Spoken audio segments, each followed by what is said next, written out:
is Joe from What I'm Playing Now, and we are back at Origins 2018. We are sitting here with Connor McGoy of Inside Up Games. Inside Up Games. Sorry about that. And we are looking at a game, Gorus Maximus. They currently have this on Kickstarter, and it looks a little gory, so let's have Connor actually describe this game to us. Yeah, sure. So thanks for having me. It's a 2-to-8 player trick-taking game. We put it up on Kickstarter on Monday, and it funded in 12 hours, which is a new thing for me. Usually the games take 30 days. One day is way less stress than 30 days. I should have done it like that before. I mean, come on.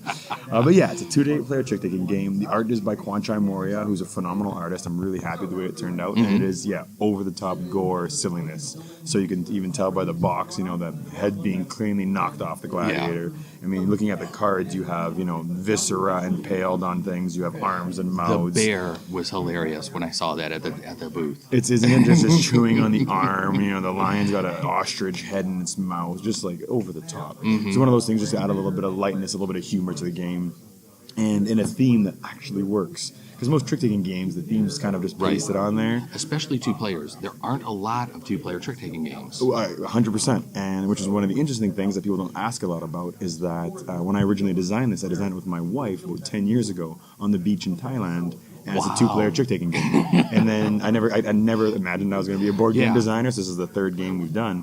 But it's one of those things that we play it all the time. Like, we can make this work. And then so meeting Kwanchai last year at Gen Con, and then just chatting through, knowing we wanted to work together, and just being like, okay, how do we make this work? And this is the child of that union. And it's amazing. So basically, 2-to-8 players. It takes anywhere from about 15 to 45 minutes. Okay. 15 obviously being for that 2-player game, whereas 45 is up if you're in the large, 6, 7, 8-player games. Right. You can also play free-for-all, every man or woman for themselves, or play in teams. And I'm a bridge player. I play with my parents, so I love a good trick-taking team game as well. And it gives it the kind of that fun. We had a couple 8-player games going, and where you're throwing your gladiator in, and then someone's screwing you over, and then your teammate steps in to help you out. And it works so well because of that gladiator feel, where you're adding someone to the arena. And what we've done is, the theme behind the game is that we're all trying to earn more political favor. So you want the crowd support. The best way to do that is by giving them a bloody show, giving them the best show you can. So you have the cards like the Chariot, the Bloody Chariot, highest ranked one, all the way down to the Lonely Martyr, which is at the 0 card, right? But worth high points, but very hard to take. And so what you're going to do is you're going to collect these crowd favors. So basically there's a little number on some cards, a positive number, a higher positive number, or even some negative numbers. And those negative numbers is where a lot of the strategy comes in. Okay. Because unlike most trick-taking games like Bridge or Hearts or whatever, where there's an obvious strategy to just going in hard, you can't do that here. Okay. Because if you're going to throw down your 12, I'm going to throw down an 8. And that 8 is a -4 on it. So there goes those points you think you're getting negatives. Right. So playing that middle ground. That's a nice strategy there. Yes, and that little twist really helps a lot. Yeah. And what I've done is I've created 5 suits. So basically, for 2 to 3 players, you'd use 3 suits. 4 players, 4 suits. 5 players, 5 suits. Okay. Once you get into 6, 7, 8, we're actually adding cards to the deck. So normally you play 4 to 12 with a 0 card, and then you'd add the 3 to 13, the 2, the 14, the 1. Oh, okay. That's an interesting way to actually deal with that. Exactly, to add more right? people. So that way, because the issue is that how is it going to scale? And that ability means no matter when you're playing, you'll always have a hand of 10 cards. Right. So it works really well.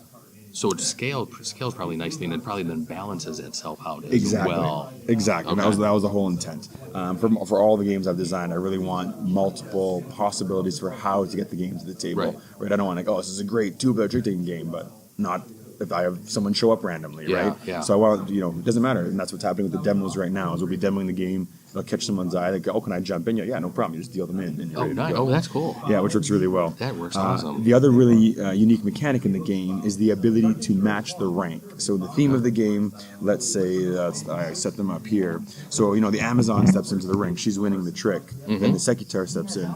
You don't want to play a green and lose all those points. So what you want to do instead is you're going to play a matching card to the last one played. So the 11 to the 11. Okay. And that changes trump immediately to your color. You're now winning that trick. Gotcha. Okay, so that ability to change trump mid-trick adds another level of strategy. Yeah, that adds a little twist in there. That certainty isn't there. Like, I've got 6 trump. These tricks are mine. No problem. Right. Like, okay, I can manipulate this, I can manipulate You that. can easily get trumped on your trump. Exactly, right? And that same idea, like, oh, the 8's already gone. I'm not worried. I'm going to lead high again. Well, boom, someone comes in. Right. And the crowd goes crazy. Right? And that- Trump's changed. And that's how you normally play trick-taking games. Pull out the low cards, Yeah. lead high, pull out the low cards, and then just clean up at the end. Exactly. I mean, so you're not going to be able to do that in this game. That sounds real. I like that. Yeah, and it Really works. nice twist. Thank you. And then one Yeah. last twist to it is the reason why we have this marking card is those zeros I mentioned to you earlier. So what ends up happening is during the game, the zeros are worth nothing. Okay. Okay? So once all the tricks have been played and the round is over, wherever this has stopped, only that 0 is worth 5 points. So while you're manipulating trump, you really either want to collect as many zeros as possible, Right. or make sure it ends on the trump yeah. that you have. Interesting. So if you've collected that green 0, I want it to end green and get those big Yep. points. Get the 5 points there. Definitely. Yeah, so it's a couple tiny tweaks, Right. but so far, I mean, everybody's just loving it. So Right. it's really fun. And how much is the Kickstarter for right now? So the Kickstarter for the base game is 15 US, Okay. or the premium version is 20 US, and we've already unlocked poker chips and a plastic insert and all Nice. sorts of stuff. So it's gonna be primo. Cool. That sounds great. Okay, this is Gorus Maximus. We're going to clear the table and jump over to another game right now. All right, we're continuing on here with Connor. We have the game Summit, the board game. I think this was your first Kickstarter That's that you correct. had done. Tell us a little bit about Summit. We were looking at it over at the booth. This game looks awesome, and from what Greg was telling us at the booth, he was giving a really good explanation of the game. But let's see what we have here. Yeah, so basically, Summit was the first one I did. I guess I kickstarted it 2 years ago now, maybe 2016. And it's a survival game that can be played competitively, cooperatively, or solo. So 1 to 6 players. Nice, okay. So that was when I was mentioning Really, yeah. before, is that idea of getting any game to the table. I'm the guy in my group of friends and family who picks the game when people come over. And sometimes it's really tricky, what style do they want to Yes, play? How many yeah. players are going to show up? And literally, if no one shows up, you can still play it, right? Solo game. And I've been actually playing solo games lately. Oh, good, yeah. Yep, So you understand the I'm desire. Actually, I really haven't done it too much, Yeah. but I'm actually starting to get into it more and more. Oh, yeah, exactly. And if you find the right game, that just Right, makes yes. it all worth it. And so basically in this one, you're going to be trying to make a treacherous summit and descent of a dangerous mountain that the mountain's trying to kill you. Okay. And whether you Sounds want like a nice mountain. Yeah, exactly. Definitely where you want to go on vacation. Yeah. And it's a two-sided board. So you can either play the cooperative side or the competitive side. All right. If you're playing cooperatively, then you need to work together to get to the top and Okay. make sure at least one team member survives to the base. She'd still kill me. Oh. I would be the one that would die. You'd sacrifice cooperatively. yourself. You'd Yeah, sacrifice I would. yourself. Yes, that's exactly what I Yeah, would a do. gentleman for her. and a scholar. Yeah, that's basically it. Is that unlike most co-op games, it is so grueling that player elimination does happen. But Okay. you may say, you know what? We're not both going to make it. Right. Take my stuff, go on without me. There's everything you can think of. I mean, it's a big beast of a box. Yeah. But there's tile laying, route building, difficulty settings from very easy to very hard to make a longer or shorter game. Mm-hmm. So it's always going to change. You're going to be laying tiles. There's different types. To make your route up the mountain, you're going to be getting affected by the different weather, different events, all Right. the craziness that can happen out in nature, and just seeing how well you can do. And if you flip it over, you're going to be doing the competitive side. And in the All right. competitive side, now you're racing up and down the mountain. And that sounds cool. Yes, so and it's been dubbed one of the meanest games you can play because on top of the race mechanic and all the ways you can screw your friends just in the pure race, there's also a karma cards and a karma's track. Okay. So on the right hand side of the board, there's this heaven and hell thing going on there, where during the game I can play cards to help and hurt people. Okay. So if I want more points for end game scoring or more resources during the game, I might be generous and give you some of my food or oxygen. Okay. Maybe you have lots of points and I'm getting a little close, so you cut my rope and throw me back down the hill. Okay, those possibilities That's are all awesome. it's all in I there, love so it. you can have a blast playing with friends. There's a whole bunch of stuff. There's 200 unique cards. There's 6 asymmetrical character mats. They're all dual laid, so you can see the The player boards did look awesome. I was looking at those in the booth, and I love it when you do the inlays like that. So this way, if you bump the table, nothing falls out of Exactly. place. Looks really, really sharp. That's one of the things we put at the front of the table because people who won't, we're small Yeah. still, we're indie, no one knows us. Right. But they'll walk by, they'll see the player mat, and they'll rubberneck. Yep, it. exactly. Come back to the table You've to see got to it. have that table presentation, and when a game does that, Yeah. And an art style too. I Yes. mean, it's an art style. It's the plastic on it's hard to see. It's probably have a bit of glare, but it's got that dark, foreboding feeling. Right. A style no one's really seen before. Yeah. Before in board games. So it's really, really good. And if that horror of an awful dying on a mountain isn't scary enough, then we also made the you Yeti run into expansion. the Yeti. Oh, jeez. So in the Yeti expansion, there's more cards, more player mats, and this adorable little Yeti meeple that everybody loves. And he starts on top of the mountain and basically hunts you and your friends. So you can use it competitively or cooperatively again, or solo. Okay. And he basically comes down and tries to either eat you or your food. Nice. Wow. It sounds like a lovely Yeti. Yeah, exactly. That sounds really cool. So this is Summit. This was their first Kickstarter that they had done. It was successful. Yeah. And you guys have been selling this now for a couple of years. Yeah. We're going to jump over to our next game now. Stay tuned.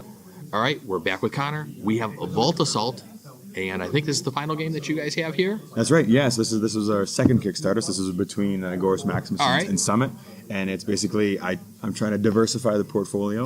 So what I basically did is the opposite end of the spectrum from Summit. So this is just a fun, lightweight, easy to play. I can literally play it with my kids or my drinking buddies when they come over. Nice. Just okay, a that's always a good thing. Exactly. You need those possibilities. Just no drinking with the kids yet. But a real-time die checking. They'll be there game. eventually. Oh God, not too soon. I hope. My daughters are going to be trouble. But yeah, so it's cops versus robbers. As usual, we're rolling dice. There's two different phases to the game. So in the first phase, you're trying to cut the wires and figure out where the diamond's hidden. Okay. And the cops are setting up their alarms and their booby traps. And then once you either got the diamond or been scared away, then you go into the Vault Assault. And that's when the robbers will be rolling dice and assembling sets, kind of like in a Yahtzee style, if you will. Okay. And then stealing either money from the central pot or stealing from each other's getaway cards. And it's from what Greg was saying, the one guy who works at your booth, it's a real time where everybody's just rolling you're continuously. You're just going to town. That which sounds is cool. hilarious. Yes. And what the part that makes it a little bit interesting, I feel, is on the cop side of it, because cops always have more yellow tape than the robbers, right? So the robbers are just going crazy. So the cops are rolling, and they actually have to assemble mosaics. Okay. So images. So the first thing they have to do is they have to build a donut with their dice. So they're rolling and they build it. And what they're doing is they actually have to announce each step what they're doing. Okay. So when they made that donut, they have to yell at cruller. They have to yell at a flavor. So the robbers know what the cops are doing. Oh, gotcha. Right? Okay, Because you're okay. rolling so frantically, you need those cues Yeah. of what's happening. And then once they've done that, they're going to roll again and assemble a steering wheel and yell a street name out so they know they're getting closer. So that push your I luck gotcha. timing, the robbers got to think, okay, are we escaping now or are we staying Or, longer? yeah, we're going to try to take more stuff. get Exactly. More loot. And then they got to Gotcha. surround them, then they got to arrest them. But of course, because it's me, there's always ways to mess with each other. So on the cop side of the thing, they have die packs. And if they make die packs, they actually blow up and can take money away from the robbers. That's hilarious. Right, That's to get it awesome. away from them. And from the robber side of the thing, they can take a hostage. Okay. So I'm hearing you yell your donut flavor. I look over, you've almost built your steering wheel. I yell hostage instead of die aside. You have to re-roll those dice. Okay. Because I've stopped you. I made you back up a little bit. Right. But just like real bank robbers, there's little walkie-talkies, and I need to call my guy back if I want that guy back in the game before I use him to escape. That sounds crazy. So it's just fun. it's die rolling frantic fun. Yeah. And it's just like it's not heavy, it's not complicated. It's just a fun Yeah. time. And it does 2 to 4 people? 2 to 4 people. So if How you long do, does the game last? once you learn how to play, it's maybe 20, 25 minutes. Okay. Nice Yeah, short one then. So exactly. it's a nice quick one. If it's He two, said. if it's two players, it's man for man or woman for woman. Okay. If it's 3, it'd be 1 cop against 2 robbers, but the robbers are not on a team. And if it's 4 players, it'd be 2 cops against 2 robbers. Cool. That sounds really good. It sounds like a nice, light, fun drinking game. Exactly, it is. All right, Connor. Definitely like to thank you for meeting with us here at Origins 2018. We'll be back later with some more interviews, everybody. Catch us later. Thanks. Bye-bye.